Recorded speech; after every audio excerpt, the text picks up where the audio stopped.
Hi friends, it's Suzanne from sunstampin.com. Welcome back to my Paper Pumpkin Alternative Catch-Up series. I'm trying to get back on track with my Paper Pumpkin subscription. I want it to go from this to some beautiful masterpieces. I hope that I can offer you some gentle motivation to catch up yourselves if you're like me. And if you're not like me and you just like the design, why not create something similar with the supplies that you have in your stash?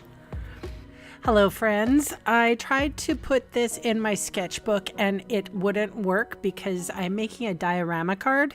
I think that's what it's called. Excuse me, I don't really know Funfold names.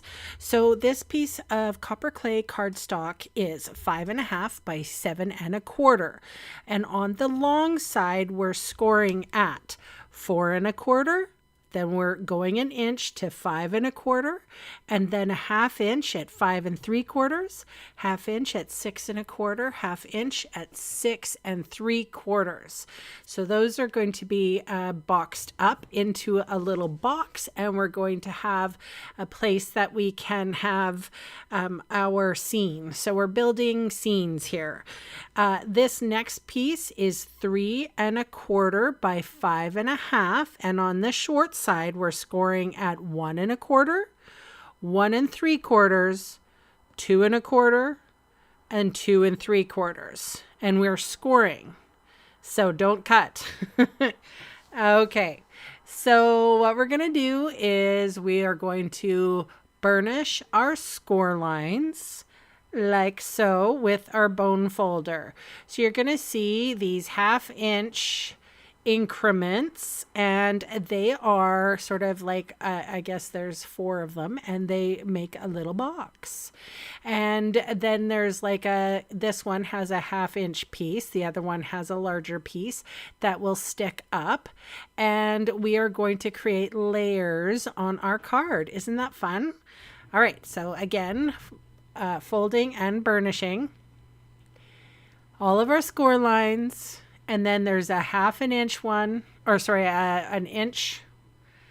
And here I'm using tear tape. You can use whatever adhesive that you like. I feel that tear tape is easiest, so I'm putting tear tape on the first 1/2 inch score, and then I put one on the top of the 1 inch, and then this second one was unnecessary.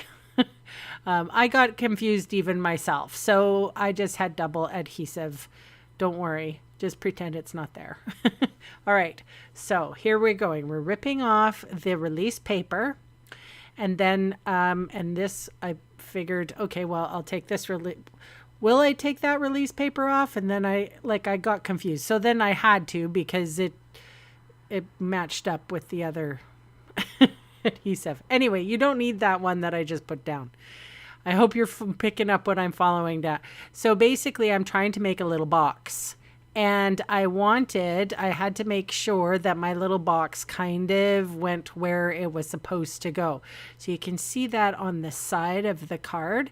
I just put the adhesive, and if you make something similar, you're going to know where to put the adhesive, because as you make your little box just like that, you see, and then this box is going to tuck right up in there. So there's going to be a couple of slots where we're going to put some pictures and such.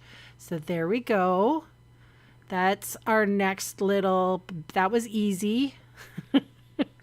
All right. And of course you can use your bone folder to make sure that things are even. So I took off the release paper off of the last one, and you can see what I'm doing here. I have the 1/2 inch piece in between, and then this, I probably could have done that one first so that it would have snugged up just a little bit better, but don't worry.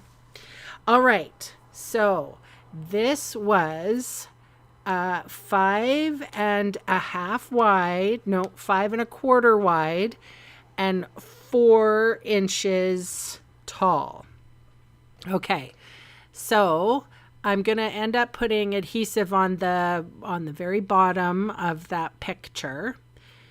And I just ended up using tear tape for the whole thing. I'm just going to put this piece of scenery, and of course that was from the kit. But if you know what, if you have a pretty picture right now or a pretty pattern paper and you want to make a card like this, go right ahead. I know that I'm making do with my old paper pumpkins. If you've already used this paper pumpkin, go ahead and use that beautiful new paper called the Meandering Meadows. That would be great for this. Or that Christmas scene. It'll be fun. Trust me. Okay, so I put that card there. You can see what I'm doing. And I keep on sort of reinforcing those folds to make sure that everything goes nicely.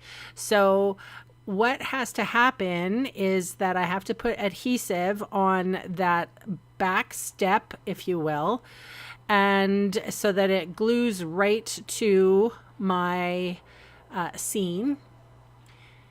And then it will stand up. Do you see what's going on here? All right. So now I'm taking another piece or another bit of card. So this was another card base from that, what is it? Exploring in Color Paper Pumpkin Kit, May of 2023. And I'm just cutting out this hill. So I'm trying to go maybe 2 inches high or so.